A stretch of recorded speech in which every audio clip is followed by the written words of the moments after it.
Friends नमस्कार। आज की वीडियो का टाइटल है विदेश में कैरियर। मैंने यहाँ मेष लग्न का चार्ट बनाया हुआ है पीछे, और हम बात करेंगे व्यक्ति का विदेश में कैरियर कब बनता है।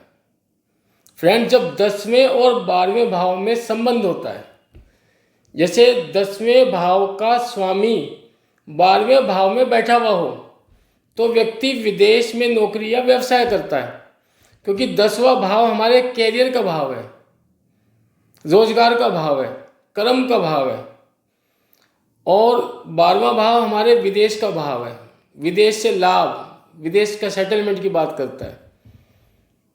तो फ्रेंड्स, मैंने बताया आपको 10वें या 12वें भाव का संबंध बन रहा है, पहली कंडीशन। दूसरी, 9वें और 12वें भाव का संबंध।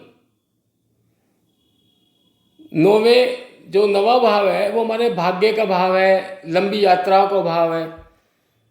यदि 9वें भाव का स्वामी 12वें भाव में बैठा हुआ है और 12वें भाव का स्वामी 9वें भाव में बैठा हुआ है, या दोनों 9वें या 12वें भाव में दोनों ग्रह के दोनों भाव के स्वामी इकट्ठे बैठे हुए हैं, उनकी युति हो रही है, तो भी ऐसा व्यक्ति को विदेश में कैरियर बनाने के अवसर मिलते हैं। तीसरी कंडीशन है, चौथे भाव पर पाप ग्रहों का प्रभाव हो। यदि आपके चौथे भाव पर, चतुर्थ भाव पर शनि राहु केतु जैसे पाप ग्रहों का प्रभाव है, तो व्यक्ति अपने जन्म स्थान से दूर जाकर कैरियर बनाता है, तो ऐसे में भी विदेश जाने के अवसर प्राप्त हो जाते हैं। चौथी कंडीशन है, लग्नेश की स्थिति। यदि लग्न का स्वामी, फर्स्ट हाउस का स्वामी, यदि 12वें या 9वें भाव में बैठ जाए, तो व्यक्ति विदेश में या अपने जन्म स्थान से दूर जाकर अपना कैरियर बनाता है, तो उसे सफलता मिलती है, तो भी विदेश में कैरियर बनाने की स्थिति बन जाती है।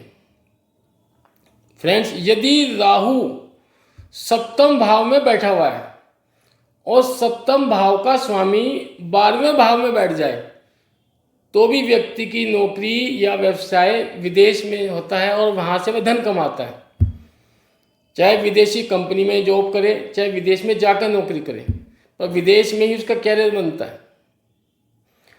और फ्रेंड्स, ये तो बन गए योग कि हमारी कुंडली में विदेश के में कैरियर बनाने के योग है या नहीं। अब बात हम करेंगे विदेश में कैरियर कब बनेगा। लाइफ बहुत बड़ी होती है, और किस समय पे हम विदेश जा सकते हैं। तो फ्रेंड्स, जब राहु गुरु या शनि की महादशा या अंतर्दशा चल रही हो, तब आपके विदेश जाने के योग बन जाते हैं कैरियर के लिए, कैरियर में, या नौकरी लग जाती है आपके, व्यवसाय करते हैं कुछ भी। या जब गोचर में गुरु या शनि या राहु 9वें या 12वें भाव में गुजर रहे हो, उनका गोचर हो रहा हो 9वें या 12वें भाव में, तब ये विदेश जाने की आपका समय वहाँ से निर्धारित हो जाता है कि उस समय आप विदेश जा सकते हैं। तो फ्रेंड्स, ये चार्ट बना हुआ है। मैंने आपको बताया कि 10वें भाव का स्वामी यदि यहाँ बैठ जाए, अब 10वां भाव में इसके बाद इस कुंडली की चर्चा कर लेते हैं हम। 10वां भाव है मकर राशि, इसका स्वामी है शनि। शनि यहाँ बैठ जाए,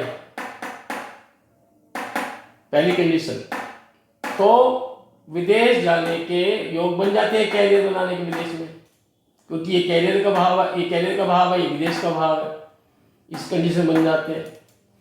और दूसरी मैंने बताई थी आपको 9वें और 12वें भाव का संबंध। तो 9वां भाव ये है और 12वां भाव ये है। 9वें भाव का स्वामी यहाँ बैठ जाए। 9वें भाव का स्वामी कौन है? धनु राशि है। 9वें भाव का स्वामी हो गया है तो बृहस्पति, तो गुरु यहाँ बैठ जाए। और 12वें भाव का स्वामी ये भी मीन राशि है, तो ये भी गुरु की राशि है, तो उसमें तो कोई दिक्कत ही नहीं है, दोनों गुरु है। गुरु यहाँ बैठा हो चाहे यहाँ बैठा हो, तब भी विदेश जाने के योग बन जाते हैं। या यदि गुरु यहाँ बैठा हुआ है और 12वां घर यह मजबूत हो जाए। मजबूत कब होगा? जब यहाँ पे शुक्र बैठेगा, क्योंकि शुक्र मीन राशि में उच्च का हो जाता है। यहाँ गुरु बैठ जाए, यहाँ शुक्र बैठ जाए, तो ये स्थिति बहुत मजबूत बन जाएगी आपकी। विदेश से लाभ की, विदेश में आपका भाग्य काम करेगा, है ना, तो यहाँ से बन जाएगा फिर संबंध आपका। और यदि हम बात करें चौथे घर में पाप ग्रहों की प्रभाव, तो चौथा घर यह है आपका चतुर्थ भाव। यहाँ पे शनि राहु केतु का प्रभाव पड़ रहा है या दृष्टि पड़ रही है, या शनि राहु केतु में से कोई ग्रह यहाँ बैठा हुआ है, तो आपको विदेश की तरफ ले जाएगा, क्योंकि यहाँ से वो आपको असुविधा कर देगा, घर में आपको रुकने नहीं देगा वो, तो आपका विदेश में नौकरी के चांस बन जाते हैं। या मैंने आपको बताया था लग्नेश की स्थिति। लग्नेश, यहाँ पे लग्नेश कौन है? यहाँ पे देखो मेष राशि है, इसका स्वामी है मंगल, तो इस कुंडली में लग्नेश है मंगल। मंगल यदि 12वें भाव में बैठ जाए या मंगल यदि 9वें भाव में बैठ जाए, तो आपके विदेश जाने के योग बन जाते हैं, ये जन्म स्थान से दूर कैरियर बनाने के। एक कंडीशन मैंने आपको बताई, राहु यदि सप्तम भाव में बैठा हुआ है, यदि राहु या सप्तम भाव में बैठा हुआ है और वो संबंध बना रहा है 12वें भाव से, तो 12वें भाव संबंध कैसे बनेंगे? ये सप्तम भाव में यहाँ राहु बैठा हुआ है, तो सप्तम भाव का स्वामी है शुक्र, 7 नंबर लिखा है, तुला राशि है, और शुक्र यहाँ बैठ जाता है 12वें भाव में, तो यहाँ पर शुक्र उच्च का बैठा हुआ है, तो ये भाव मजबूत हो जाएगा, उसका संबंध बन जाएगा आपस में, तो व्यक्ति विदेश में जाके व्यापार करता है, क्योंकि ये हमारा साझेदारी व्यापार का भाव भी है, सप्तम भाव विवाह का भाव भी है, तो इस वजह से वहाँ पे विदेश में आपका जॉब लग सकती है, कैरियर बना सकते हैं आप। तो मैंने आपको बता दिया कब बनेगा कैरियर, वो मैंने आपको समय बता दिया। तो फ्रेंड्स, यदि आपका कोई क्वेश्चन और है इससे रिलेटेड तो आप मुझसे पूछ सकते हैं। मेरा व्हाट्सअप नंबर है 9250946428। यदि कोई आपका और भी कोई क्वेश्चन है आप मुझसे पूछ सकते हैं। अब मैं इस वीडियो को यहीं समाप्त करता हूं और आपसे रिक्वेस्ट करता हूं मेरे वीडियो को लाइक करें, शेयर करें और मेरे चैनल को सब्सक्राइब करें। नमस्कार।